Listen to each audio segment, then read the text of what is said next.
ได้หาดีหามีหาเป็นนั่นนี่เนาะหาอยู่หากินจนลืมตายไปก็ดีพวกหอดย่ำเห็ดให้เห็ดหน้าจังสี่พวกชาวนาออกไปเบิ่งคันหน้ามองหันมองนี้ความคิดมันสินึกปรุงแต่งไปนำคันหน้ามองหันมองนี้หัวบ่นอนั่นนี่มองหันโอ้ยเข้ามองหันบ่งามแท้ปีหน้าเฮ็ดจังสั่นเสียจังสี่หาปุ๋ยไปว่านมั่งนี่มั่ง ตัวนั้นน้ำพอถึงขางนั้นน้ำพอถึงขางนี้เสียรถมาปรับหลายอย่างถึงว่าหาอยู่หากินจนลืมตายไปก็ดีพวกแม่ค้าแม่ขายเตรียมของลงตลาดเด็กตะตีสามตีสี่พวกสิขายพวกปลูกขายก็เอาไปส่งกันแต่ละมือแต่ละเว้นคิดนึกปรุงแต่งไปแต่แนวนี้แหละพวกปลูกผักกับไปเบิ่งแปลงผักนั่นนี่แหละเอาขี้หมูใส่นอเอาขี้งัวใส่นอเอาใส่ เพี้ยกินเพี้ยลงแม่งกัดคิดพ่อยา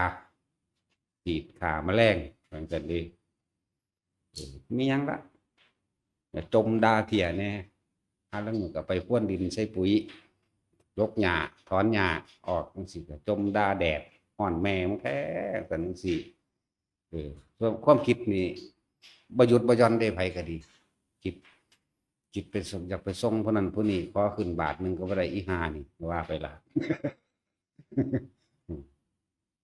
มัดพักจังสันมัดพักจังสี่อันนี้เลือกอันงามอันนี้บ่งามดึงนั่นออกนี่ออก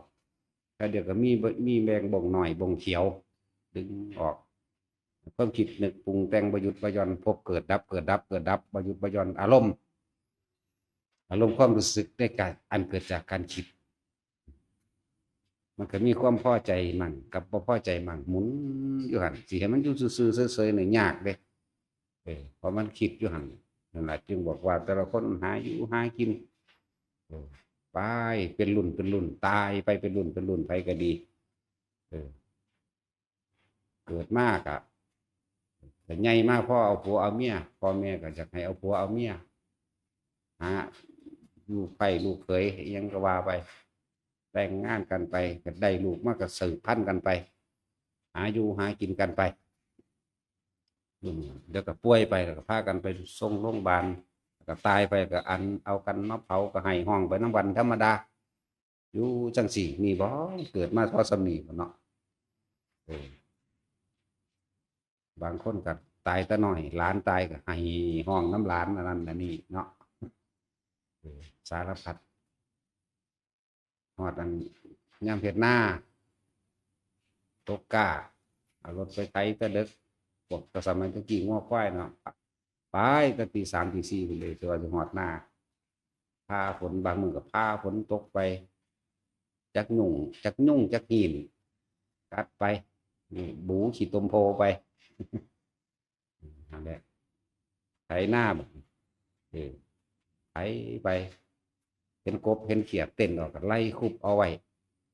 ใส่ถุงเที่ยวใส่ของน้อยเห็นมีเบิดความคิดว่าสิมันถูกมันยากเนี่ยบ่คิดพอเด้เนาะคิดว่าเป็นทุกข์จังสันจังสี่มันก็เป็นแบบนั้นแบบนี้บ่คิดพอเด้ผู้ไทยน่าก็อยากแล้ว2 ให้ 3 ให้สิได้ไปอันนั้นอันนี้ต่อไปพวกกันหนึ่งเขามาส่งเข่ากันนึงเกิดหนึ่งเขาเตรียมหาเนี่ยอยู่น่ากินแต่ยังผงสุรสตำปลาเกลือไปกระต้มหอยหอยหน้าหอยหน้าหอยนั่นเก็บมาต้มหาใบสมเสียวมาใส่มั่งหาใบม่วงมาใส่มั่งใบขามมาใส่มั่งหาผักอีตูน้ำนั่นละน้ำไม้น้ำหน้านั่นแหละแดดออกมาแน่ความสัญญาคิดเก่าๆให้นั่นให้นี่แต่เก่ามันมีหัวกบมีหัวเขียดมีนั่นมีนี่สอนหาไข่แมงดาเอาแมงดามาปนใส่เขียดหน่อยเข้ากับไปหาปนเน่นเพราะฉะนั้นหาผักใส่มาออมใส่เน่นเข้ากันเลยเนาะเราอยากหลายออมกินแมงโลดหาอยู่หากินไปคนผู้ห หาส่งลูกเรียนก็คิดไปบางคนก็สมมติว่าพวกผู้เฒ่าผู้แก่เฮ็ดบ่ได้ก็เอาความคิดนั่นแหละเฮ็ดเฮ็ดจังซั่นให้นั่นจังซั่นอันนี้จังซี่เด้ออยู่ต้นนั้นต้นนี้เด้อโน่นนั่นโน่นนี่นั่นนี่บอกกันเฮ็ดบ่ได้เป็นบัดคิดน้ำลูกน้ำเต้าคิดน้ำหลานโอ้หลายอย่างพวกเลี้ยงหลานก็ห่วงหลานคิดเห็นแตหน้ามันอำลำอยู่หั่นแหละอันนี้ไปได้แม่งข้ามแม่งขับมาจากป่าก็เก็บมาให้หลานเล่นเนาะบัดก็ป่วยเก็บนั่นนี่มากว่าสิตายก็คิดฮอดหลานละบัดเน้อเป็นห่วงหลานจังซั่นจังซี่บ่ได้คิดว่าสิเฮ็ดจั่งใดสิเซาเกิดเด้ตายไปส่วนมากก็บาปกรรมบ่เป็นของหนักอิหยังปานใดดอกอันบ้านนอกบ้านนาเฮาบ่ได้ไปฆ่าคนฆ่าอิหยังพอสิได้เป็นอิหยังที่เร่าร้อนกระวนกระวายขนาดนั้นส่วนมากก็คือแค่ห่วงหน้าห่วงลูกห่วงหลานห่วงหม่องทำมาหากินจังซั่นบางคนตายคิดถึงหลานจังซี่จิตมีหม้องตั้งความคิดมีหม้องตั้งไปจัดไปจ่อใส่มันก็ไปวึดไปหาหลานนั่นล่ะก่อนที่แรกไปจับไปบายเขาแล้วมันก็จับบายเขาบ่ถูกต้องตัวใดมันคนอยู่ในมันคนละมิติกันแล้วจับทั้งจังซี่คิดพอดีไข่ไก่พอดีเลยครับว่ามันสามารถจุติจิตในไข่ไก่ได้เกิดไปในไข่ไก่มั่งหรือไข่ไก่ไข่ขี้เกียจหรือท้องหมาแล้วแต่จังหวะพวกนี้กรรมบ่หนักแต่ว่ากันนั่นแหละบางคนก็ท้องงัวท้องควายที่มันพอดีกันแล้วกับธาตุ4ประชุมกันเข้าเหมาะสมกับการจุติจิตเข้าไปในท้องหมาก็มีเพื่อสิได้อยู่ใกล้หลานนั่นแหละเกิดมาเป็นหมาน้อยตัวนั้นก็มักแล่นมาเล่นน้ำหลานนั่นแหละมันก็อุ้มเล่นไปก็พ่อใหญ่มันนั่นแหละอุ้มเล่นไปหันบางนี้เดี๋ยวมันก็ตีห้องแงงเขาจะเฮ็ดพ่อใหญ่อย่าเฮ็ดพ่อใหญ่ถ้าเป็นหมาแม่ก็เฮ็ดจะเฮ็ดยายแม่ล่ะอย่าเฮ็ดยายแม่ล่ะแงงไปมันก็ตีทั้งเที่ยก็สุกมันเข้าไฟกับพ่อใหญ่แม่ใหญ่เจ้าของล่ะบางคนก็พ่อแม่เจ้าของเองนั่นแหละจังซั่นเด้นั่นแหละวิธีการเกิดคือความคิดของพวกเฮานั่นแหละมีอารมณ์ความห่วงมีอารมณ์ความกังวลความอยากนั่นแหละอยากแบบนั้นแบบนี้มันเป็นแบบนั้นแบบนี้บางคนก็ไปเกิดเป็นไก่เป็นไก่ตัวนั้นสิแปลกแหวกหมู่มาดอกแล่นอยากมาเล่นแต่น้ำหลานเจ้าของน้ำลูกเจ้าของผู้น้อยผู้ฮอดผู้คิดฮอดนั่นแหละมากจิกตีนจิกขาเล่นเขาก็อุ้มเล่นไปใหญ่ขึ้นมาพอขากินเขาก็มาขาลกขนข้อซะล่ะคัดปีกไว้ก่อนคัดปีกไว้คัดตีนไว้แล้วก็ตีนเหยียบไว้แล้วลกขนข้อมีดปาดข้อห้องอ้ออย่าเฮ็ดแม่อย่าเฮ็ดแม่อย่าเฮ็ดอย่าเฮ็ดตาอย่าเฮ็ดตาแม่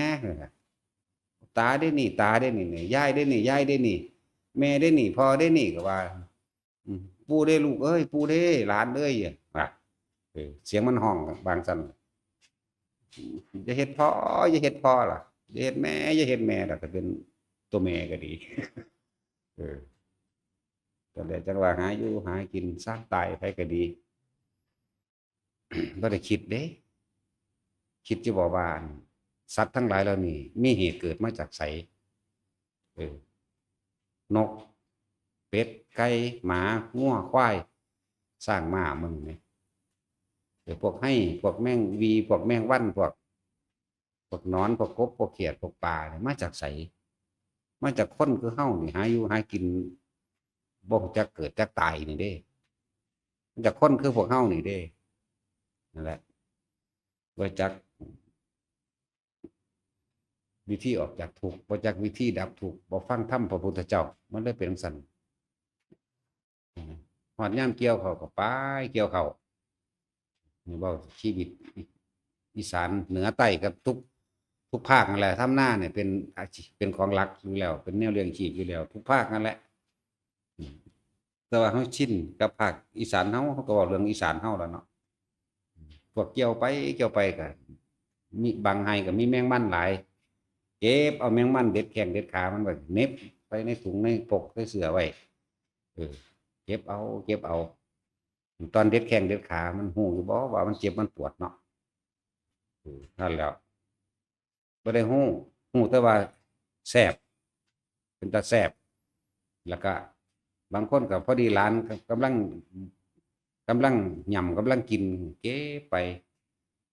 บางคนก็เอาไปเสียบใส่ไม้ปักยาวๆเลี้ยงไว้แล้วก็จี้ให้ลูกให้หลานกินเออสดๆนี่แหละเป็นนักสัตว์ดีได้หลักเนาะบางอันให้หน้าคนก็เป็นปลาขอนไปพากันกวาดเอาปลาขอนเก็บเอากุ้งหอยปูปลาซิ่วรอยปลาขาวปลาขาวปลาเข็งเอาไปปลาดุกปลาคอหน่อยปลาตัวใหญ่มันก็ลงสระไว้ละแต่ละให้แต่ละหน้าไปกับเฮ็ดสระตามท้องน้ำไปแล้วมันจะบืนไปแล้วล่ะยังแต่พวกน้อยๆครับพวกปลาขาวปลามาจากไสต้นเหตุมันมาจากสาเหตุการว่าเกิดเป็นปลาเป็นกุ้งเป็นหอยเป็นปลาซิ่วมันสั่นแล้วหูอยู่บอกว่ามาจากไสมาจากคือเฮ้านี่หาอยู่หากินงุมงามบางคนหวงให้หวงหน้าถึงเวลาคนเด็กหน่อยดูผู้ใหญ่กับจังไปใส่เบ็ดก็ออกมาด่าเขาให้เขาบ่ให้เขาไปใส่เบ็ดน่าจะของเองมั่งไว้เขามาสอนไว้เขาหลายอย่างเลยหวงท่านจอบแนมซ้อมกันบางคนกับมักไปเอาหน้าผู้อื่นเด้จื้อไรหมองมันมีป่าขอนหมองหันหมองนี้ไปหาเก็บเอาของเขาจนเบิดคือกันกระเจ้าของเขาหรือของไผละมันสิจำมันสิอยู่ในสัญญาณเที่ยวแวะไปแล้วเที่ยวแวะไปอีกแต่ได้จังว่าก็เอาเลยนะบางที่เขามาหน้ากลางเว้นสมมุติกูไปเอากลางคืนบางทีนะมันสิในความจำแหละไปก็ดีมันสิจำได้ที่ดีดอกมึงหันมึงนี่มีปลาสั่นจังซี่พวกเฮ็ดหลุมดักปลาก็เฮ็ดเด้มีสินจะเคยเห็นว่าเอาไหไปขุดลงไปเห็ดปลาบืนนะปลาบืนลงหลุมไปดักปลาหรือสั่งปลาเก้งปลาคอปลาดุกเต็มอยู่ในหันก็มีทางเชือกก็มีงูตกไปอยู่ในหันงูปลางูตาแหเพราะงั้นเรื่องตลกได้ดีชีวิตจริงๆนี่เพราะมันเรื่องตลกได้แต่เขามาคิดย้อนหลังที่สิ่งที่ผ่านมาแล้วมันก็เลยเป็นตลกก็คือเลยอยากหัวแล้วมันก็กะหาผงชูรสน้ำปลามะขามยังไว้เตรียมเวลาเกี่ยวข้าวตึกแหเนาะเฮาเนาะเอาน่ะกินเที่ยงเนาะ11 โมงแล้วเที่ยงแล้วไปเพิ่นก็ไปว่านแหพอได้มาต้มมาแกงมายังให้กันกินได้ปลาคอปลาดุกมาจังซี่พวกเอาปลาดุกออกมาสิก็ย่านเงียงมันปักคอยประคองมันดิ้นดูไรก็ศูนย์เห็นบ่อารมณ์เห็นบ่โมโหขึ้นปูอ่ะแต่เป็นปลาคอใครในจับหักข้อโหลดแต่เป็นปลาเข็งมันปักมือกับไว้ฟาดไปลงเหลืออารมณ์เด้ย่านก็จะของเหลินย่านก็จะของบาดลองคิดไปตามความเป็นจริงเบิ่งเด้อไผก็ดีที่คือพวกเขาเฮ็ดมานั่นน่ะหลายคนก็ตายไปแล้วบ่ได้ยินฟังธรรมแบบนี้บ่ได้นำขึ้นมาเพื่อสิสำรวจตรวจสอบตัวเองว่าอารมณ์แบบนั้นแบบนี้สิ่งที่เฮาเคยเฮ็ดมาเป็นความผิดหรือเป็นความถูกไม่รู้เป็นบุญเป็นบาปไม่รู้นี่แหมแล้วทบทวนย้อนหลังเบิ่งมันเป็นตาสลดใจสังเวชใจว่าล่ะบางที่พ่อแม่เฮาเองไปเกิดเป็นงัวเป็นควายอยู่นำเฮาก็ดีบางที่ก็เป็นปู่ย่าตายายล่ะไปเกิดเป็นไก่เป็นเป็ดเป็นแมวเลี้ยงกันอยู่เพราะสมันมันจะมาอ่อนดีดอกแต่มันมาถามเด้ส่วนแมวตัวนั้นมันจะมาหาลูกผู้ใดเป็นห่วงนั่นแหละหรือหาหลานมันก็เกิดในขั้วเงื่อนเจ้าของเองมันเข้าได้สั่นแหละมันแง่วอย่างหันจำแม่ได้บ่ล่ะจำยายได้บ่ไม่ใหญ่ได้นี่นะแง่วน่ะไม่ใหญ่ได้นี่ไม่ใหญ่ได้นี่ผู้เป็นยายได้เลี้ยงหลานมีความผูกพันกับหลานยายได้นี่สั่นแล้ว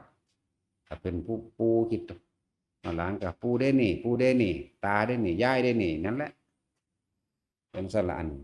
ประเภทแมวประเภทหมามันก็สิไปมักอยู่กับผู้นั้นน่ะผู้มันคิดตอนเป็นคนอยู่นี่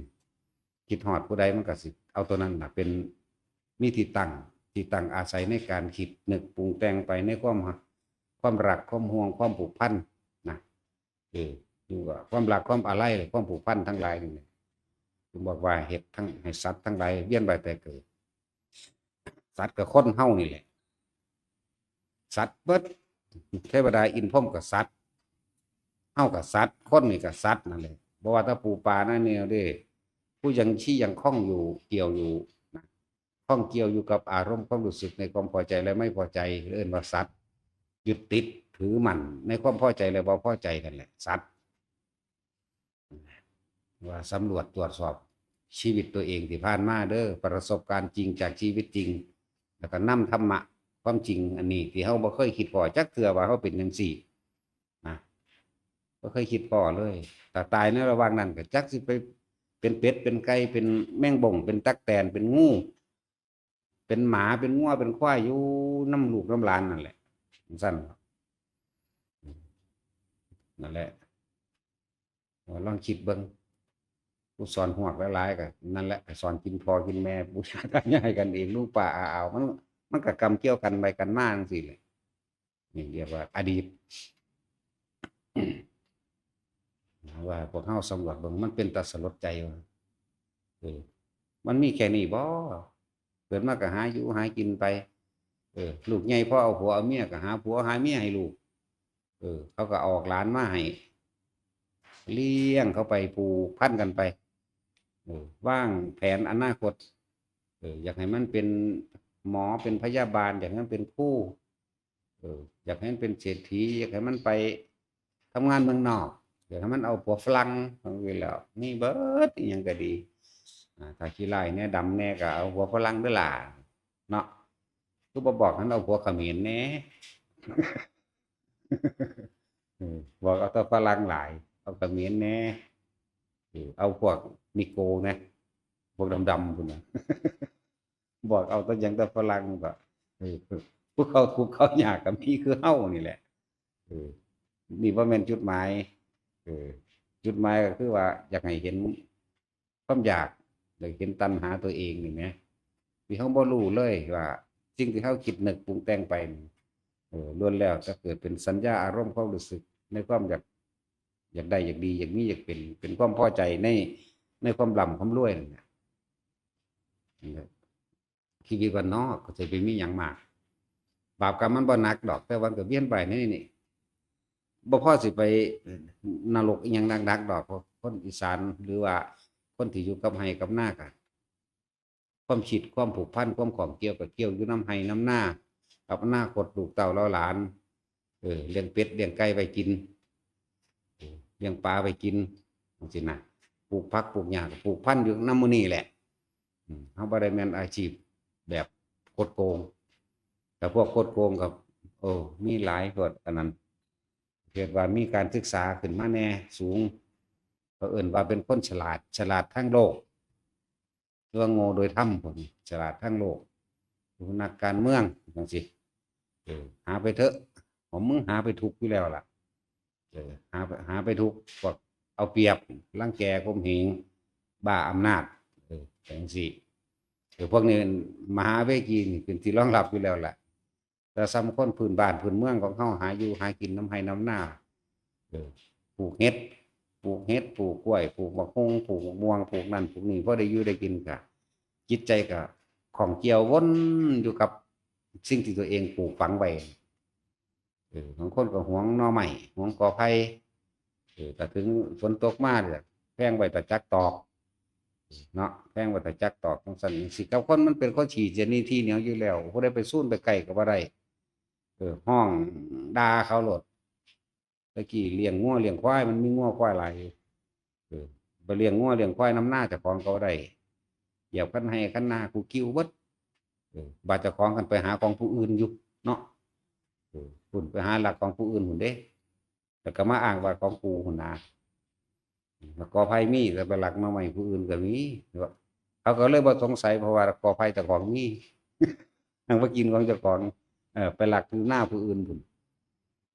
นั่นแหละที่เว้ามานี่มันถูกกับทุกชีวิตคนนั่นแหละแต่ก็น้อมเข้ามาเบิ่งเด้อแม่นหรือบ่แม่นงมงัวหาอยู่หากินอยู่เพราะส่ำนี้บ่งมงัวมั่วเมาอยู่กับแนวจังซี้เนาะ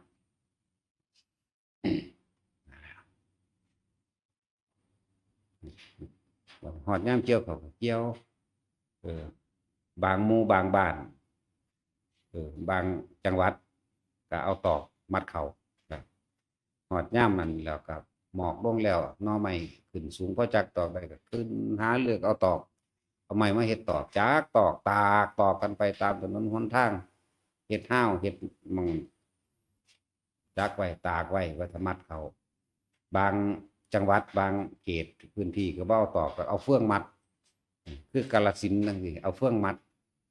เกี่ยวเข้าเป็นฝาดไว้แล้วก็เกี่ยวจำต่อเฟืองไว้ที่เรานั่นแหละที่ละเงาทิ่มไว้บัดฮอดยามมัดแตะเช้าเพราะว่าตอกมันผุมันบ่ได้ไอ้เฟืองเอาเฟืองมัดเอาต่อเฟืองมัดอันพวกนี้มาถ้าสายแล้วแดดมันมัดบ่ได้มันแตก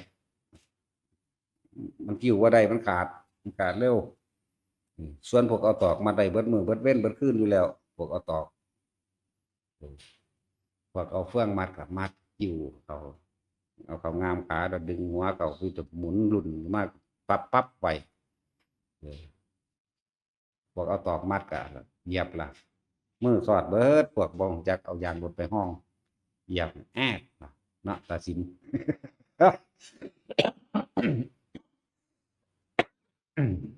สั่นแหล้วนี่ไงชีวิตจริงของแต่ละคนนะส่ำนี้แหละบอกเลี้ยงงัวเลี้ยงควายเก็บเฟืองไว้ตะกี้ตีเขาบ่ได้ใส่รถสีเขาปานนี้หรอก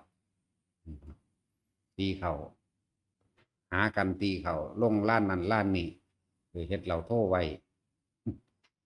เฮ็ดเหล่าโทไว้เครื่องไว้ในล้อมเขานั่นแหละ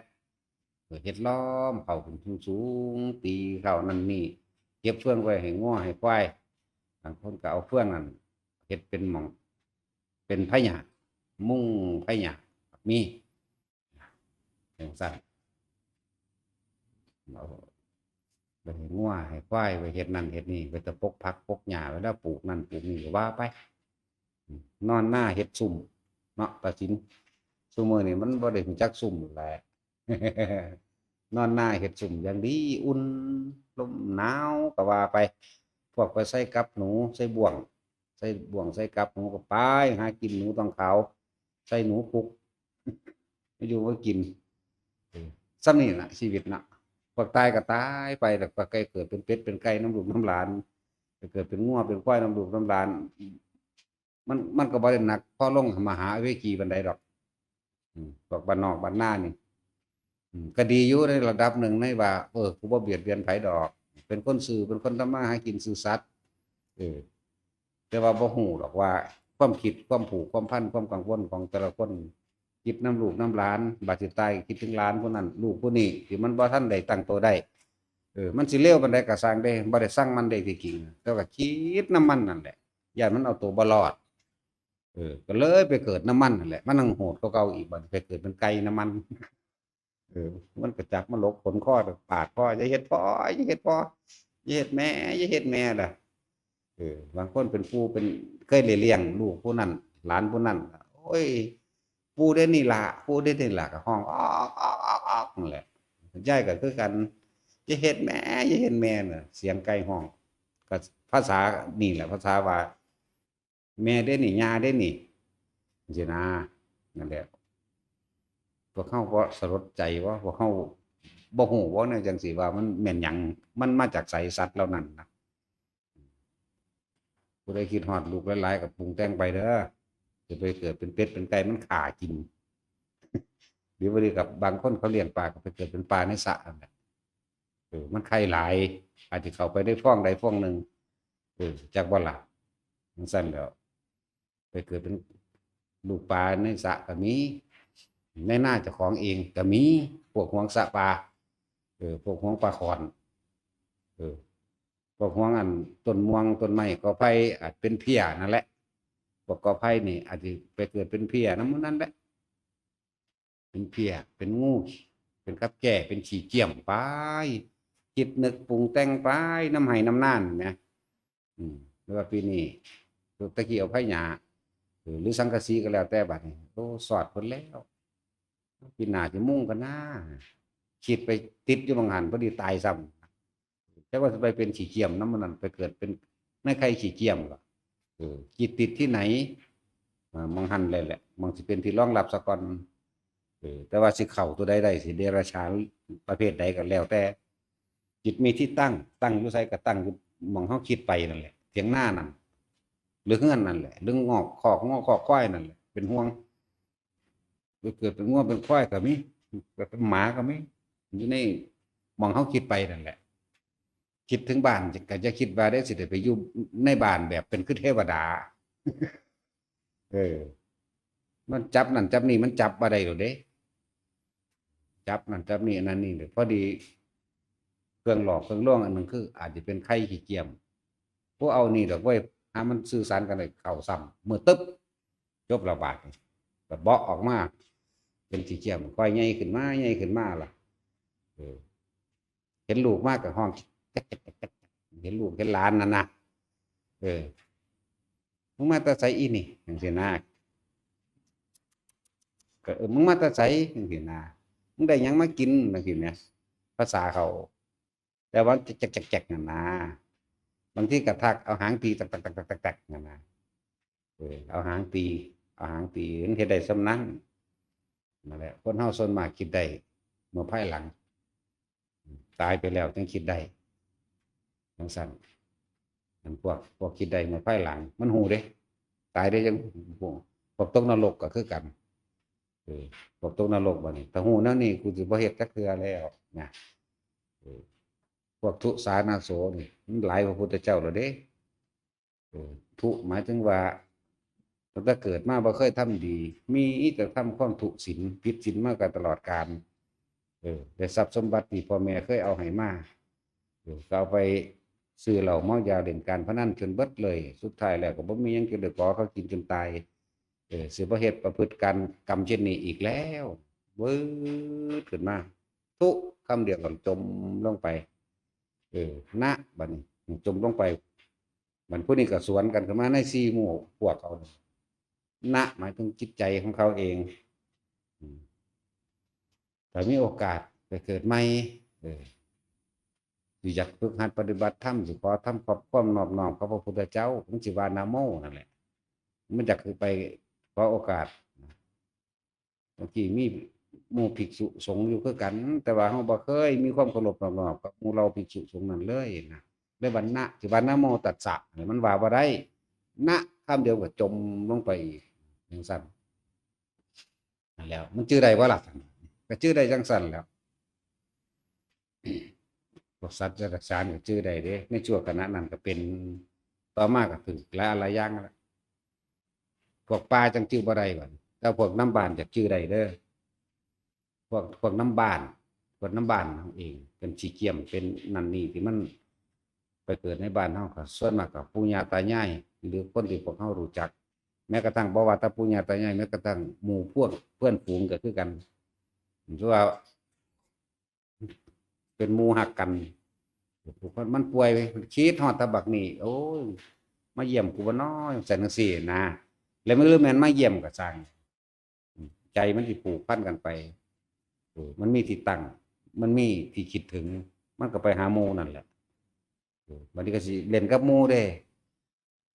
หลังจากตายแล้วมันบ่เก็บเด้อมันบ่เก็บมันบ่ปวดเด้อร่างกายอันนี้เด้อ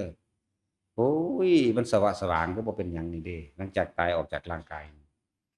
ไปก็อยากหยอกหมู่เด่นหมู่น่ะเอ้าทั้งใดล่ะก็อยากเอานั่นเอานี่มาเคยหยอกกันบางทีก็เห็นพอดีหมากำลังท้องจุดที่คิดของหมาอาจจะอยู่ใน7 มื้อ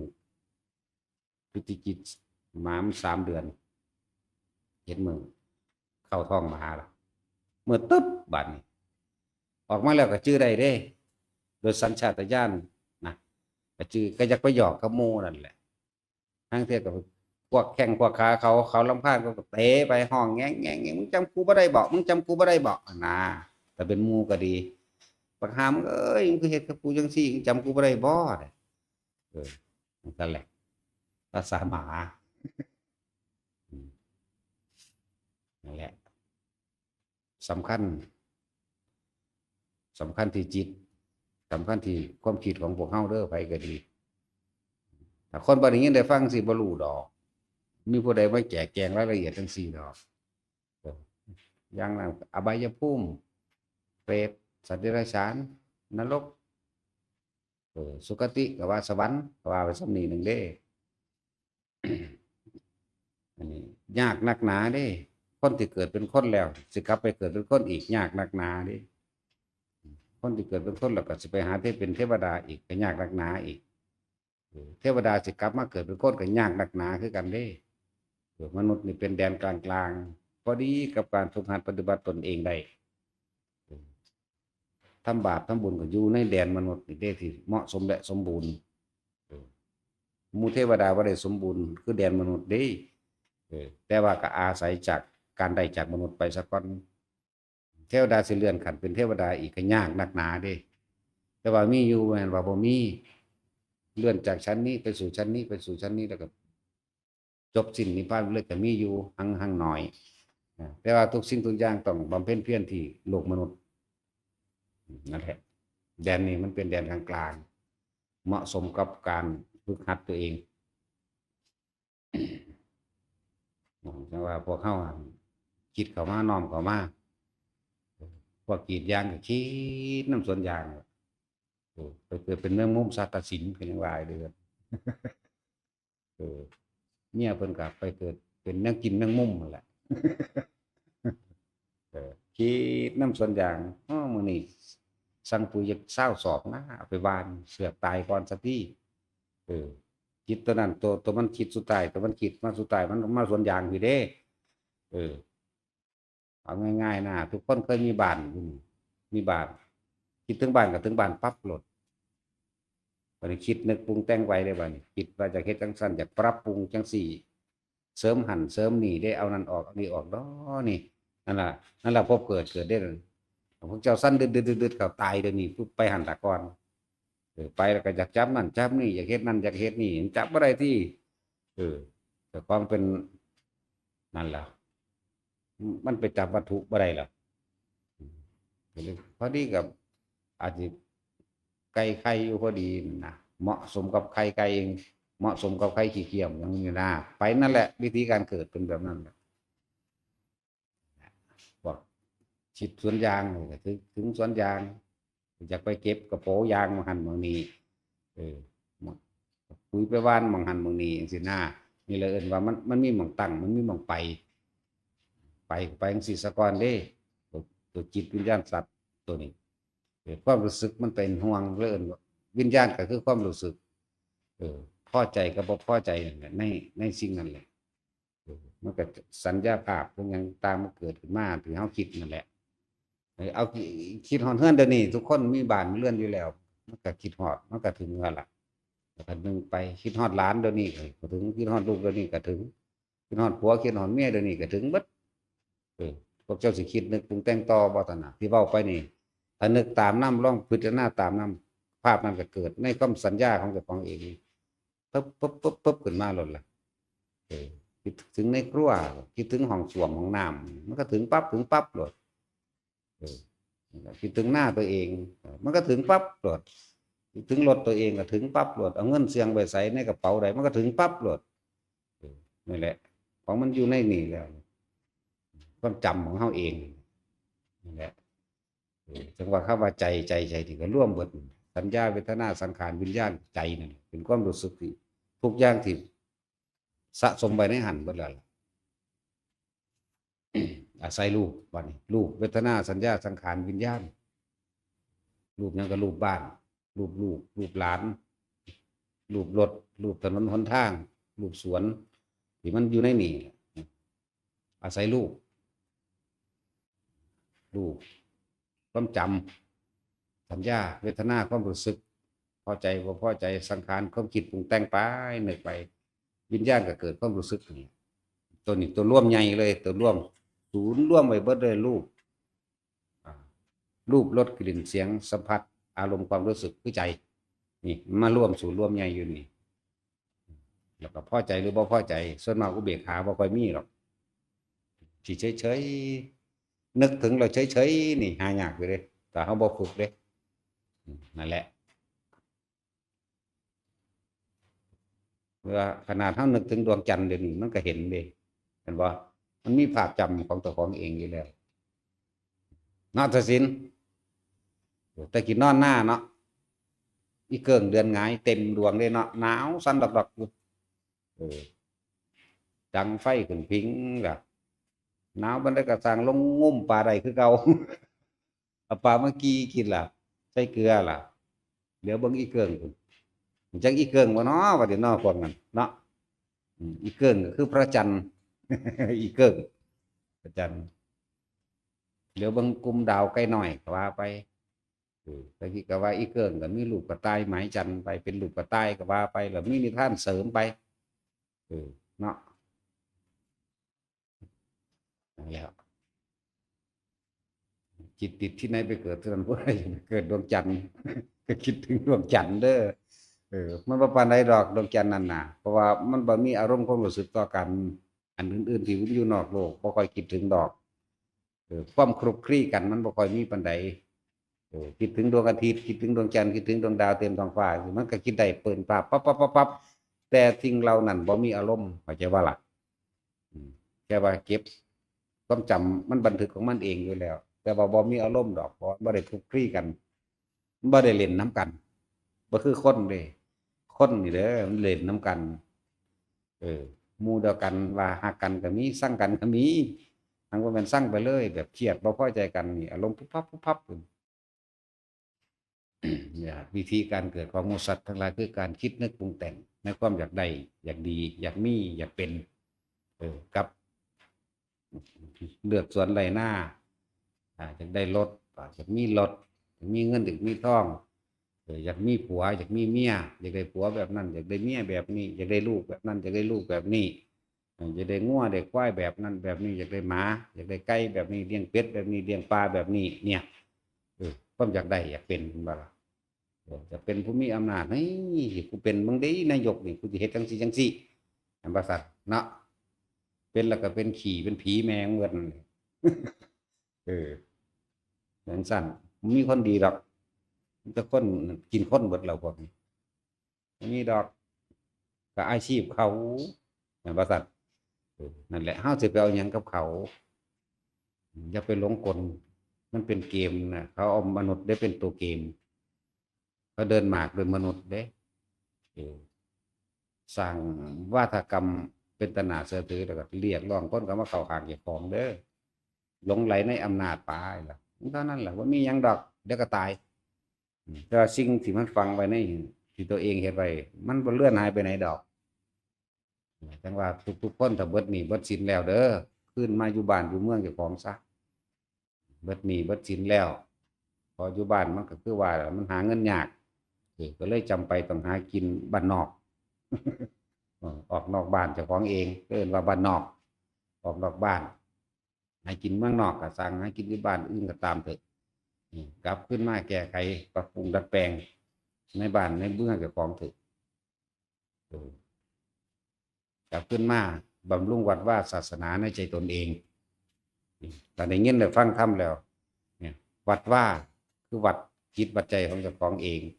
ศาสนาคือแนวทางที่ตัวเองเห็นมาแล้วเขาสิปรับปรุงเปลี่ยนแปลงเข้าสู่ความจริงวัดว่าศาสนาในหัวใจตัวเองในความรู้สึกตัวเอง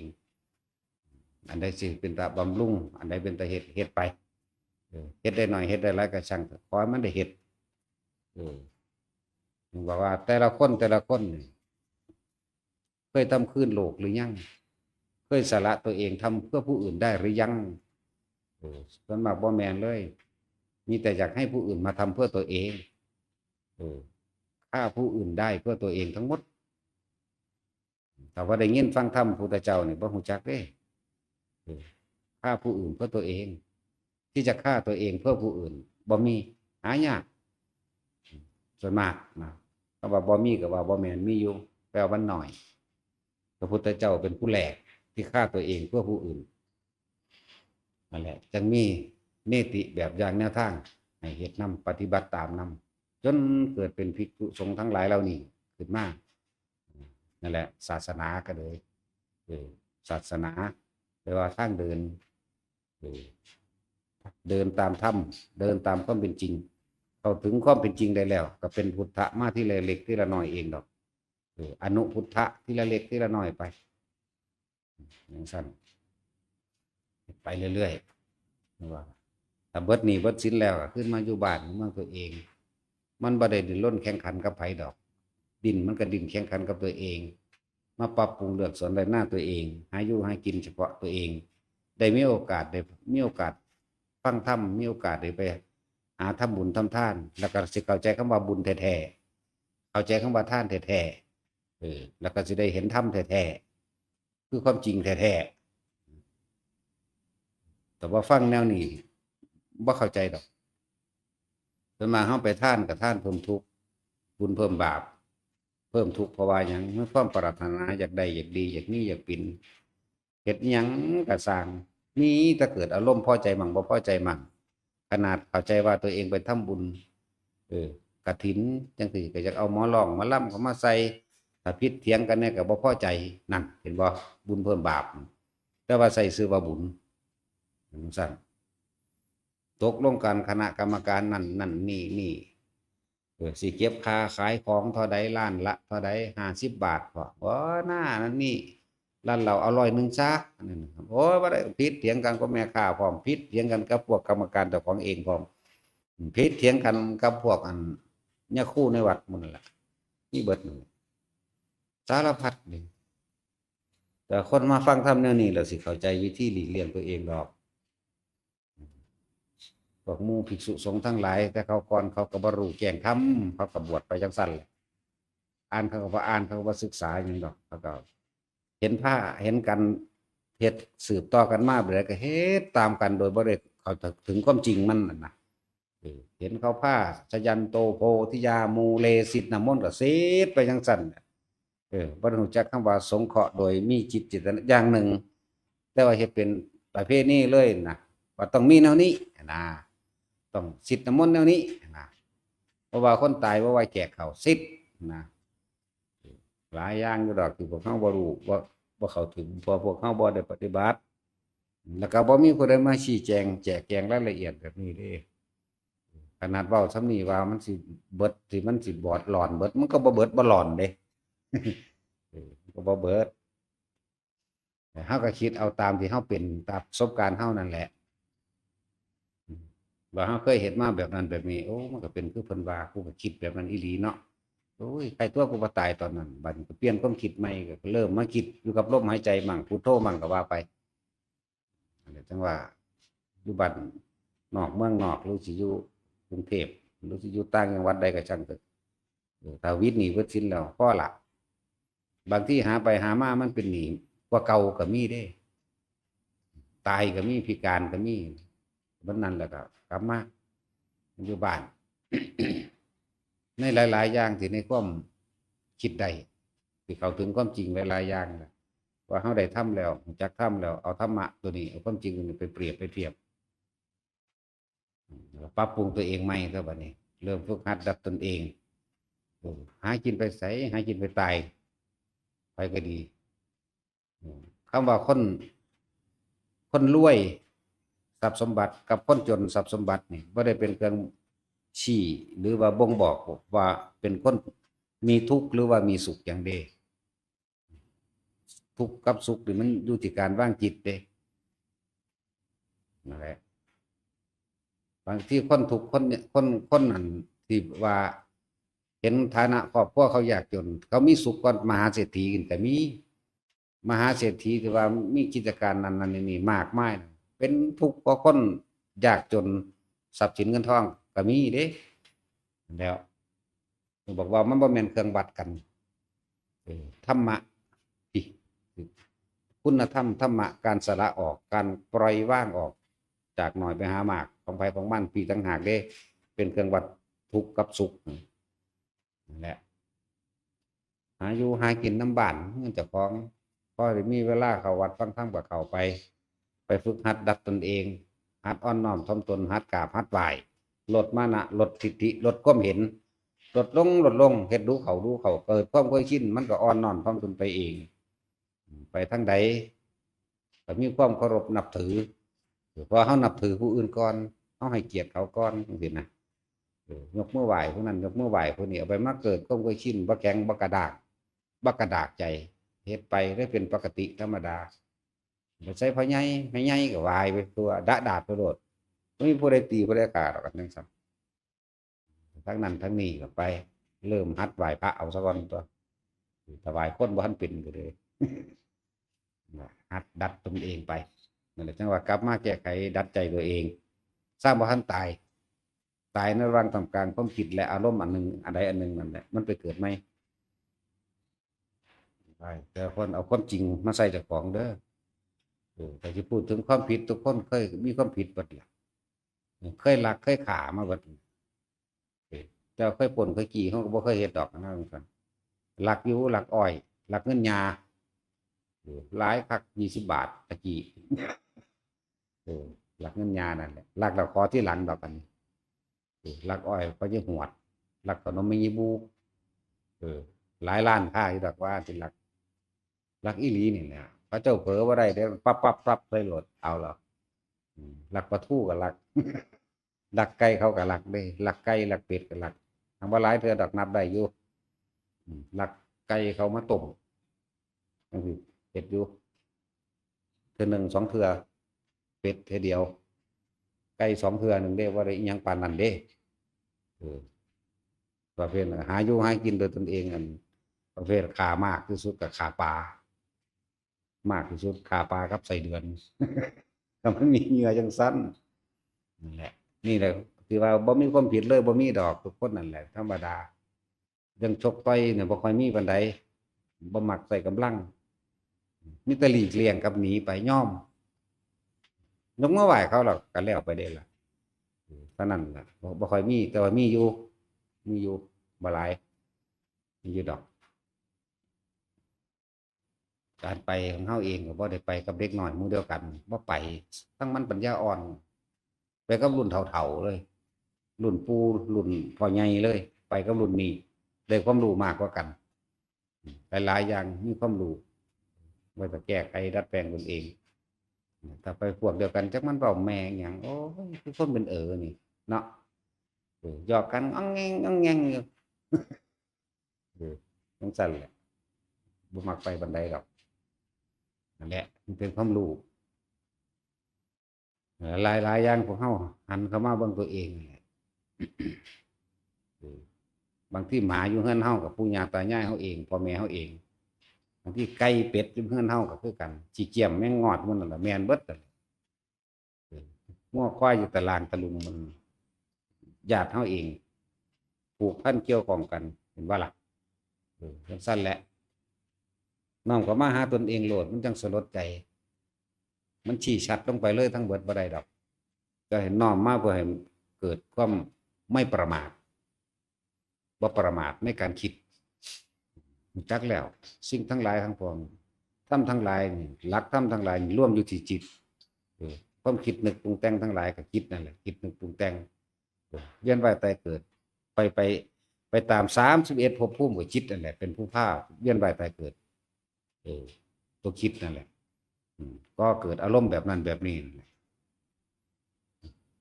แต่ว่าจะเกิดก็จะคิดจะนึกปรุงแต่งในความอยากได้อยากเป็นอย่างแหละถ้าให้แต่ละคนน้อมเข้ามากลับเข้ามากรรมเก่ามันสิมีมากมายความผิดและความถูกมันสิมีมากมายเพียงใดก็ช่างถ้าผู้ใดอยากพ้นจากกรรมเก่ากรรมใหม่ก็เกิดบ่ได้ลมหายใจเป็นที่ตัดทั้งหมดเลยลมหายใจบ่มีคำตอบยังให้พวกเจ้าดอกถ้าลมหายใจนี่บ่มีคำตอบบ่มีคำถามเป็นความว่างฝึกหัดดับตัวเองอยู่ในลมหายใจเขาสิได้รับผลกรรมหรือไม่ได้รับผลกรรมเขาจะไปถามหามัน ลมหายใจเป็นเครื่องดับความคิดเป็นเครื่องหยุดความคิดทุกคนน่ะในคำว่าความรู้นี่ทุกคนมันมีมาบ่ต่างกันดอกเสมอกันเบิดนั่นแหละแต่ว่าสิละจากสิ่งที่รู้เขามายึดมันถือมันสิละแบบใดต่างหากสิว่างความเห็นต่างแบบใดต่างหากความเห็นที่ลงอันเดียวกันผู้เข้าใจเสมอกันเบิดแหละว่าทุกคนเกิดมาตายหูอยู่แต่คงบ่ได้สนใจว่ากูสิตายยังไงหรือตายแล้วไปหยังหรือสิเกิดอีกหรือสิแบบใดบอกว่าถูกเฮ็ดจังได๋สิหยุดความคิดได้คิดนึกปรุงแต่งแบบนั้นแบบนี้ไปผมบอกว่าทุกคนอยู่กับลมหายใจให้มากเถิดบางนั้นมันจะสังเกตเบิ่งมันสิเป็นไปเอาเองดอกสิกขาหรือสิกติสิกขาปะเทสุติพยายามระลึกนึกถึงลมหายใจตัวเองแล้วเฮาสิเห็นหยังเห็นความคิดไปก็เกิดอารมณ์ดึงกลับมาไปก็เกิดอารมณ์ดึงกลับมาอยู่ซะก่อนเฮ็ดไปเฮ็ดมาอยู่หั่นแหละแล้วก็ตั้งหลักได้เองแล้วก็ตั้งมันเองดอกคำว่าสมาธิจะไปแปลหยังมากแปลว่าจิตตั้งมั่นแต่ว่ามันสิตั้งมั่นได้นะต้องอาศัยลมหายใจเด้อจิตตั้งมั่นกับลมหายใจสิ่งใดสิ่งหนึ่งก่อนเด้อมันสิว่างเลยทีเดียวมันก็บ่ว่างดอกต้องอาศัยซะก่อนนั่นแหละสมาธิแปลว่าจิตตั้งมั่นให้ทุกคนน่ะมันตั้งมั่นหรือตั้งมั่นอยู่ในลมหายใจนั่นแหละเมื่อจิตมันตั้งมั่นแล้วมันอยู่ในระหว่างความเป็นกลางหรืออุเบกขาก็ช่างเป็นสื่อมันหรือสื่อคำว่าปัญญาบัดนี้คำว่าปัญญาก็คือการเห็นความเกิดดับกับการเห็นความไม่เที่ยงแห่งความคิดมันไม่ได้คิดอยู่สิ่งเดียวคิดถึงบ้านคิดถึงสัตว์เลี้ยงคิดถึงหมู่พวกคิดถึงลูกหลานคิดถึงทรัพย์สมบัติต่างๆนานาสารพัดเนี่ยเราจะเห็นความคิดตรงนี้เราจะเห็นไปเรื่อยเห็นไปเรื่อยเห็นเรื่อยเมื่อมันเห็นแบบนี้สังเกตตอนที่ว่าแต่มันคิดไปถึงบ้านนึกปรุงแต่งพอเกิดอารมณ์อ๋อพบมันเกิดแบบนี้นี่มันจะเห็นดอกจะให้มีความสงบคือจิตตั้งมั่นซะก่อนเป็นสมาธิซะก่อนสมาธิตั้งมั่นในลมนี่แหละแต่เฮาบ่มีสิ่งใดสิ่งหนึ่งเกาะไว้เป็นอารมณ์เป็นหนึ่งเป็นจิตตั้งมั่นไว้นี่เฮาจะบ่เห็นเด้อันตัวที่สองที่สามที่สี่ที่เฮาคิดวนอยู่แต่ละเรื่องแต่ละราวแต่ละมือแต่ละเว้นล้วนแล้วแต่เป็นการเกิดแบบนี้พบเกิดดับเกิดดับเกิดดับนะจังซั่นเฮาบ่ฮู้บัดนี้ลองมาเบิ่งแบบนี้บัดอยู่บัดนี้เฮาสิค่อยจับมันได้ดอกคิดเกิดอารมณ์พบเกิดเป็นทุกข์เป็นสุขเนี่ยเป็นทุกข์เป็นสุขเป็นทุกข์เป็นสุขมีแต่ความยึดทั้งหมดเลยต่อมาถ้าเฮาตั้งมั่นดูเขาเฮารู้แหละสุขทั้งหลายก็เกิดจากความคิดก็เป็นอารมณ์นี่คือตัวพบอ๋อแบบนี้เองแล้วก็ไม่ตั้งมั่นในความรู้สึกแห่งกายสติก็คือนึกถึงลมหายใจเข้าออกสมาธิก็ตั้งมั่นในลมหายใจเข้าออกสัพพัญญะรู้สึกตัวเองรู้สึกตัวก็รู้สึกในนี่แหละในเฮานี่ในในปีติตั้งหานี่เฮาเอามาไว้ตัวหม่องเดียวก็คือระหว่างกลางคิ้วกลางหน้าผากเฮาเองเอาตัวนี้มาเป็นสัพพัญญะคือรู้สึกตัวสัพพัญญะตัวนี้เป็นสัพพัญญะที่เกิดจากความไม่คิดนึกปรุงแต่งหมายถึงว่าบ่มีอารมณ์อันใดเกิดเป็นอารมณ์คือกันแต่ว่าเป็นอุเบกขาตาลมเป็นอุเบกขาเวทนามีด้วยกัน3อย่างทุกขเวทนาไม่พอใจคับแค้นใจทุกขเวทนาพอใจสุขใจดีใจยินดีแล้วก็อุเบกขาเวทนานี่ทุกคนบ่ฮู้จักว่าสิเฮ็ดจังได๋มันสิเกิดขึ้นได้เพราะอุเบกขาเวทนามันบ่ได้เกิดขึ้นจากการคิดสุขนี่เกิดขึ้นจากการคิดทุกข์นี่เกิดขึ้นจากการคิดก็เกิดอารมณ์แต่ว่าอุเบกขานี่บ่ได้เกิดขึ้นจากการคิดเป็นเวทนาอย่างหนึ่งก็เลยถ้าเฮาอยู่กับลมหายใจแล้วอุเบกขาเวทนามันก็เกิดก็เลยเป็นความรู้สึกที่ว่างน่วงขึ้นระหว่างการคิ้วกับหน้าผากแต่ผู้คนฝึกชินเป็นแล้วก็ ระวังหัวเฮาเนิบหนาบเนิบหนาบอยู่ก็ว่าไปบางทีมันก็รู้สึกว่าอิ่มเต็มอกอิ่มเต็มอกจิตเบากายเบานั่นเองนี่เป็นภาษามันเบาโล่งโปร่งของมันเองนี่แหละเป็นอุเบกขาต่อมาถ้าเฮาอยู่กับตัวนี้เรื่อยๆเด้อ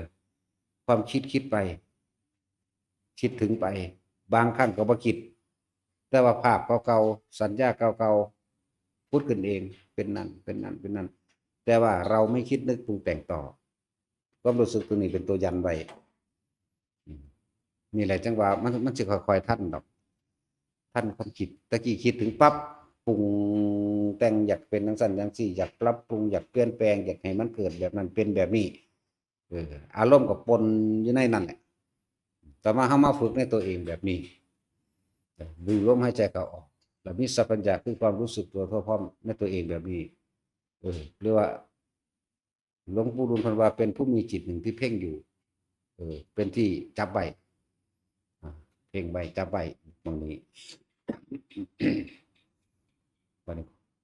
แม้ความคิดมันสิคิดไปปุ๊บความรู้สึกยังอยู่นี่ความรู้สึกยังอยู่หัวยังอยู่ในนี่บางทีก็อยู่ในระหว่างตามกลางอกไปทั้งเบิด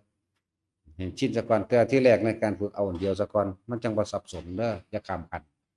จังบ่สับสนความคิดถึงคนนั้นอารมณ์มันก็บ่เกิดมันคิดซื่อๆคิดไปถึงปั๊บรู้ว่าสัญญาเก่ามันมีอยู่แล้วว่ามีความผูกพันกันมาแนวใดมีความลึกซึ้งกันมาแนวใดมีความผิดเถียงกันมาแนวใดเมื่อมันบ่คิดนึกปรุงแต่งต่อแล้วมันก็เลยเป็นบัดนี้สิเข้าสู่ว่าสังขารุปเปกขายานแม้ความคิดนึกปรุงแต่งทั้งหลายเหล่านั้นอารมณ์ย่อมก่อเกิดขึ้นไม่ได้เมื่ออารมณ์ก่อเกิดขึ้นไม่ได้พบก็ย่อมดับไปนี่คือจุดหมายสุดท้ายของเฮานั่นแหละพบก็ดับไปแหละพูดถึงกันนึกถึงคนก็ดีนึกถึงบ้านก็ดีนึกถึงสัตว์ก็ดีแม้รสชาติอาหารก็ตามแต่เฮาคนเฮามันมีแนวมักในอาหารแต่ละคนอยู่แต่ว่าบ่มักอันเดียวหรอกมักหลายๆอันอยู่หมายถึงอาหารอยู่ที่กันบางคนก็มักผัดเผ็ดปลาดุกรสชาติมันตึ๊บเข้ามาโลดเด้เห็นบ่ล่ะอันที่มักไว้นั่นแหละบัดนี้ผัดเผ็ดปลาดุกร้านนั้นมันเคยติดใจมันเคยยึดมั่นไว้แล้วมักร้านนั้นบัดนี้แม่นภาพผัดเผ็ดปลาดุกขึ้นมาปุ๊บก็สร้างมันก็บ่ต่อเข้าไปในความพอใจหรือบ่พอใจบ่คิดนึกปรุงแต่งต่อเข้าไปนะมันก็ดับเบิดนั่นแหละมันได้ตาบันทึกทั้งรูปตาหูบันทึกทั้งเสียงจมูกบันทึกทั้งกลิ่นจมูกลิ้นบันทึกทั้งรสชาติกายบันทึกทั้งสัมผัสและรู้สึกร้อนหนาวมันก็เหลือเฉพาะอันนี้เด้บัดเหลือเฉพาะเป็นหมวดของขันเป็นกองไปตามันก็มีหน้าที่แค่ว่าบันทึกทั้งนี้แหละรูปเสียงกลิ่นรสสัมผัสความรู้สึกแห่งกายเจ็บปวดร้อนหนาวรู้หิวรู้แต่จิตไม่คิดนึกปรุงแต่งต่อให้มันเป็นไปได้ดังใจต่อบัดตะกี้อยากให้มันเป็นแบบนั้นอยากให้ได้แบบนี้อยากให้เป็นแบบนั้นเป็นนี่บ่เหมือนเฮาอยู่ซื่อๆนี่เฉยๆนี่เราอยู่กับของเฮาอยู่แล้วอยู่กับลมหายใจกับอุณหภูมิอยู่แล้วภาพบุคคลที่เคยรู้จักหรือว่ามันตายไปแล้วก็สั่งพูดขึ้นมามันก็บ่ต่อเด้มันบ่ต่อเด้เนี่ยมันก็เกิดเรื่องนี้คิดเรื่องนี้แล้วมันก็ดับกับคนพวกนี้แล้วก็ไปดวงบ้านกับดวงสวนไปเรื่องต่างๆนานาสารพัดแต่ว่ามันบ่คิดนึกปรุงแต่งต่อนั่นแหละความคิดอันนั้นเลยถูกรู้แต่ตัวเองน่ะยังอยู่กับความว่างของเขาว่าสังขารุปเปกขายานสังขารคือความปรุงแต่งทั้งหลายแหล่ที่มันเกิดขึ้นนั่นแหละย่านไปว่าท่านแล้วไม่คิดนึกปรุงแต่งต่อในสิ่งทั้งหลายทั้งปวงที่เกิดขึ้นที่กระทบบ่ปรุงแต่งต่อแล้วเพราะว่าตัวคนให้อยู่กับลมหายใจชินกับลมหายใจแล้วชินกับอุณหภูมิแล้วชินกับความจิตเบากายเบาโล่งๆแล้วจังซี่อยู่แค่นี้แหละคำว่าธรรมมันก็เกิดขึ้นพร้อมกันเบิดทุกอย่างแหละครับว่ากายเวทนาจิตธรรมกายคือลมเวทนาคือความรู้สึกมาจับเอาตัวละกลางหน้าผากนี่หรือหัวกระซางหรือนี่กระซาง มาล่างท่ามกลางอกกระช่างนะจิตก็คือสติกำกับของมันเองอยู่แล้วมีสติแล้วสติอยู่ใสสติอยู่ลมอยู่ลมมั่งอยู่ในความรู้สึกอันนี้มั่งอยู่หัวมั่งแปลว่าไปนี่อยู่แค่นี้3 จุดนี่สัมว่าธรรมแปลว่าสิ่งทั้งหลายทั้งปวงสิ่งทั้งหลายทั้งปวงตาก็เห็นมั่งหูก็ได้ยินมั่งนี่มั่งแต่ความคิดนึกปรุงแต่งในความอยากได้อยากดีอยากมีอยากเป็นถ้าไม่สามารถจะก่อเกิดอารมณ์ใดเนี่ยมันก็ดับแล้วบาดนี้เวลาเฮาคุยกันกับหมู่กับพวกกับคนนั้นคนนี้คุยเป็นธรรมดามีการคิดเป็นธรรมดาแต่ว่ามันบ่มีหม่องสรุปว่าอยากให้ได้แบบนั้นอยากให้เป็นแบบนี้อารมณ์พอใจกับบ่พอใจมันเกิดบ่ได้เนี่ยคือคุยอยู่นี่ก็บ่ได้พอใจกับบ่พอใจกับไผคุยไปซื่อๆแต่ก็ความคิดนี่ก็บ่ได้คิดไว้พร้อมแปลกบ่ล่ะมันเป็นของมันเอาเองมันว่าของมันมาจังซี่ว่าไปแต่เฮาไปตั้งจุดหมายอันใดอันหนึ่งไว้มันจะต้องซอซายสับสนแล้วก็มันหยังว่าโลดล่ะมันเป็นสั่นนั่นแหละทุกคนก็มีสิทธิ์ถึงได้เหมือนกันจึงบอกทุกคนว่าอิหยังก็สร้างเด้อเกิดหยังขึ้นก็ช่างพวกเจ้ากลับมาลมหายใจซะก่อนอย่าลมอย่างเดียวเอาลมเป็นหลักเอาลมเป็นสมาธิเอาลมเป็นตัวเพ่งเอาลมเป็นตัวเร่งเอาลมเป็นฐานพยายามคนมันย่านเพราะว่ามันคิดเลยเนาะถ้าอยู่ในลมจริงๆมันคิดบ่ได้เด้แม่นบ่ล่ะ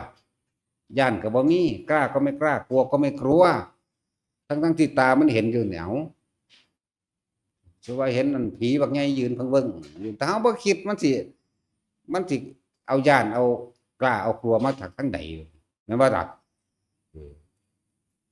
ตาเห็นอยู่นี่จังว่าตามันก็จำมันก็ฮู้อยู่ว่าผีน่ารักเปื่อยอัญญะตาโบจังซี่นี่ก็ฮู้อยู่มันก็ฮู้โดยสัญญาของมันอยู่นี่แต่ว่าบ่คิดนึกปรุงแต่งต่อกล้าก็ไม่กล้ากลัวก็ไม่กลัวก็ยังว่าว่างคนที่ถึงความว่างจริงๆแล้วบ่แม่นว่างโดยบ่มีหยังบ่จักหยังเด้ว่างจากสิ่งทั้งหลายทั้งปวงที่มีที่เห็นอยู่ที่ได้ยินอยู่ที่ได้กลิ่นอยู่เด้ว่างแท้ๆมันบ่แม่นว่ามันบ่มีหยังว่างแบบบ่มีหยังบ่แม่นแบบนั้นเด้ว่างทั้งสิ่งทั้งหลายทั้งปวงยังมีอยู่นี่เด้มันว่างได้เพราะว่าหยังว่างปราศจากความคิดนึกในความอยากได้อย่างนั้นอยากเป็นอย่างนี้นั่นแหละพบดับเกิดบ่ได้มันเลยว่างบ่แม่นว่างแบบบ่มีเด้มันมีอยู่เมืองผีน้อยคาศอกนี่มันปอกๆๆๆก็นำไปเบิ่งเด้อซั่นผีน้อยปักๆๆๆๆปักๆปักๆปักๆก็ไปนั่งเบิ่งอยู่หั่นแหล้วมันเป็นหยังความคิดนี่คิดจากไปสงสัยไปเบิ่งอยู่แต่ว่าบ่มีอารมณ์เด้อไปเบิ่งให้มันฮู้ซื่อๆก็นั่งค้ำข้างเบิ่งก็สูบยาเบิ่งพร้อมล่ะมันก็แหงนหน้าเบิ่งเฮา2เทื่อมันก็เฮ็ดต่อมันเฉยเพราะหยังความรู้สึกเฮาบ่ไปกระทบกระทั่งกันว่าย้านหรือบ่ย้านอยากไล่หรือบ่อยากไล่อยากตีอยากฆ่าหรืออยากหยังในความอยากได้มันมาบ่หรืออยากอีหยังกับมันบ่นี่มันก็ว่างหั่นตั่วก็เบิ่งก็เห็นกันซื่อๆนี่มันหลายคนดอกสิเว้าแล้วจั่งซั้นซุมื้อมันเป็นปกติคือเฮาเห็นกันเดี๋ยวนี้แหละว่าเฮ้ยเฮ็ดจั่งใดว่ากูสิบ่เห็นมันรำคาญก็บ่รำคาญแบบนั้นดอกบ่แม่นรำคาญแบบบ่ได้ดังใจบ่ได้ดังอารมณ์เดะก็เป็นธรรมดาเนี่ย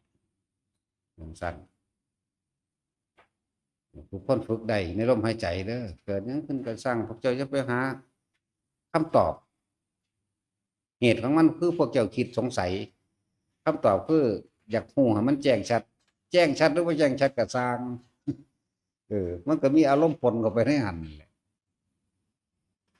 สังขตธรรมแปลว่าหยังสิ่งทั้งหลายทั้งปวงย่อมเกิดขึ้นเพราะความคิดนึกปรุงแต่งย่อมเป็นไปต่างๆนานาในความอยากได้และอยากเป็นอารมณ์เกิดขึ้นพบเกิดขึ้นอสังขตธรรมหมายถึงว่าความไม่คิดนึกปรุงแต่งสิ่งทั้งหลายทั้งปวงย่อมเกิดขึ้นไม่ได้นี่ไหมจะไปเถอะไปเรื่อยๆเมื่อไหร่ที่เธอเห็น เข้าใจว่าเห็นกับสักแต่ว่าได้บ่ถ้าเห็นแล้วสักแต่ว่าเธอจะไม่มีในสิ่งที่เห็นนี่นะเข้าใจว่าตัดสินไปขึ้นไปทำมันบัดแต่เห็นแล้วเจ้าสิคิดอยู่ว่าโอ้ยมันเร็วความคิดนี่มันบ่ล่ะขึ้นไปมันก็เพิ่งเบิ่งบักใหญ่ดำคือหรือมาใส่เจ้าแล้ว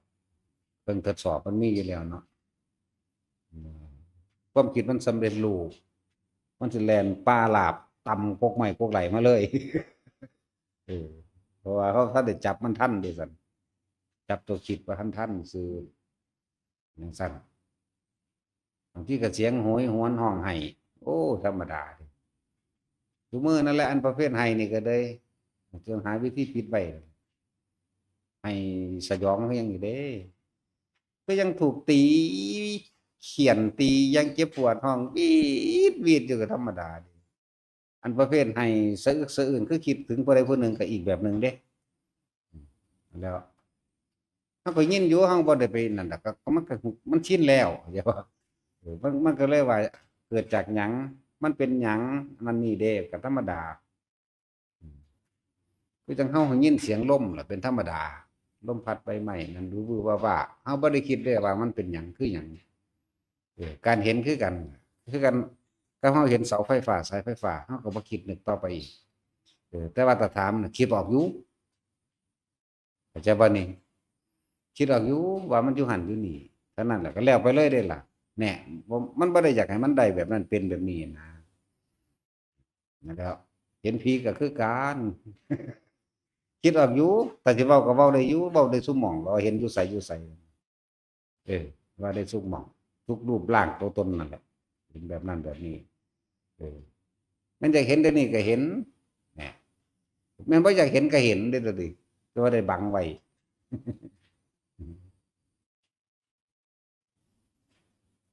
นั่นแหละมันบ่อยากเห็นก็เห็นหาวิธีบ่ให้เห็นนั่นแหละหลายๆอย่างพวกเจ้าสิหยุดการเกิดได้ทั้งเบิดคือหยุดการคิดเด้อในการคิดนี่คือโดยลำพังตัวเองคิดอยากได้อยากดีอยากมีอยากเป็นนั่นแหละหยุดตัวนี้แต่การคิดหรือการคุยพูดจาสนทนากันมันก็มีธรรมดาแต่ให้สังเกตอารมณ์ตัวเองมีบ่อารมณ์ความรู้สึกพอใจกับบ่พอใจคนหนึ่งคนนี้นะผมเชื่อว่าสังเกตว่าผู้ใดมาทางไสก็สร้างจักมันเป็นไผเออมันนั่นมันมาวางเลยอาจารย์เอาของออกเลยบ่มันสุวรรณเขาใส่ของงูซั่นไม่อีหามึงว่าวันคือขี้ขันขากท่ามมึงสิเอาหยังไปได้สิใส่มึงจะมาสำคัญตนเองหลายจนวางสิมันจะขีนขากท่ามบ่คางคกนาทามนะเออเปื่อยยิ้มเยอะอยู่อีเอ้ยอืดเปิดอยู่อีหามึงไปสิไปใส่มึงนะแต่เขาบ่มีอารมณ์เดยมันทางว่าไปของมันใจบ่ล่ะมึงสำคัญตนเองว่าเขาสิใส่เอาหยังมึงคืออีหลีเด้ล่ะเออขีนขากหน้าถ้ำอยากบอกขีนขากถ้ำโอ้ยเปิดอยู่แต่ถ้าจะใส่หยังพวกประสาทมันคิดเอาเองมันบ่มีดอกโรคอุปทานหมู่ทั้งเบิดแล้วพวกนั้นพวกเขาเคยเป็นหมอผีหมอส่งหมอนั่นหมอนี่นะเขาบ่ทันว่าหยังอยู่เด้พวกเขาถอนตัวเองออกมาได้นะอยู่ซื่อบางนันก็ซักเงินก็บ่คิดได้ว่าหยังวะแต่ว่าด้วยวิธีหาเงินเขาเลยหลวมตัวว่านั่นนี่ไปเลยนะที่จริงมันบ่แม่นเด้ตัวอุปทานเพราะว่าพวกนี้มันอยู่ในกลุ่มที่แต่ว่าเป็นหยังแล่นหาหมอผีแล่นหาหมอส่งแล่นหานั่นแล่นหานี่หาหมอลำลำแบบนั้นลำแบบนี้แล้วเพราะท่านได้ว่าหยังที่มันสั่งงั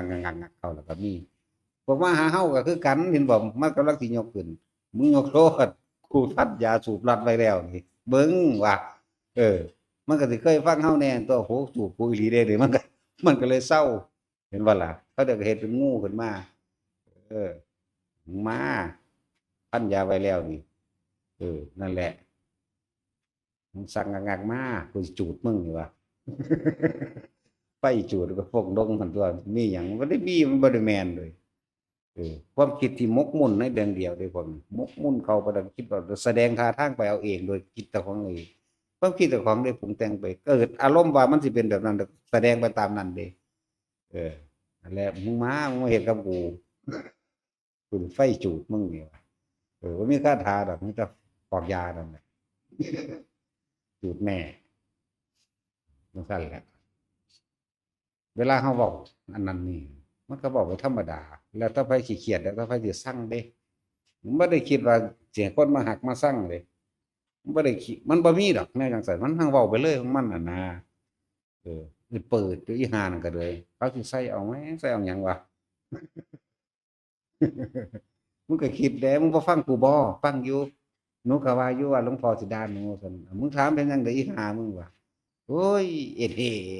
ดอยู่เอ็ดเป็ดอยู่หยังก็เลยขี้ร้ายคักเตะเสะอยู่โอ้ยอีขี้มันขากระท่ามอีขี้ขากป่วยก็ยังว่าอยู่ซั่นอย่างมึงก็ซึมซึออกมาอยู่ว่าไปเลยเด้มันบ่ได้ย้านเขาเครียดหรือมันบ่คิดคำว่าย้านเขาเครียดหรือบ่เครียดเด้มันก็ว่าไปของมันนั่นอืมแต่มันเครียดมันก็บอกว่ามันผูกคอตายจังซั่นแหล้วเฮาบ่ได้เครียดแหมเนาะแล้วเราก็บ่ฮักพร้อมจังซั่นแหล้วแล้วฝึกไปสักวันหนึ่งทุกคนก็สิเข้ารู้ในจุดหมายนี้ดอกนะทุกคนก็สิเข้าถึงได้คือกันเบิดนั่นแหละอยู่กับลมมากๆอยู่กับอุณหภูมิมากๆไปเรื่อยเพราะว่ามันสิบ่ได้อยู่ในจุดเดียวดอกคนฝึกอยู่กับลมไปแล้วหยังก็ให้มันชินกับลมจักทำงานก็ให้มันชินทำงานเบาที่บ่ได้เคลื่อนไหวร่างกายมากจังซี่นะล้างถ้วยทำกับข้าวมันสามารถจับลมได้อยู่ดอกยืนเดินนอนนั่งก็จับลมได้เป็นแล้วต่อมามันลมมันก็หายไปเอาเองเพราะว่ามันบ่คิดแต่มันบ่คิดแล้วอุณหภูมิมันเกิดเองปิติมันก็เกิดเอาเอง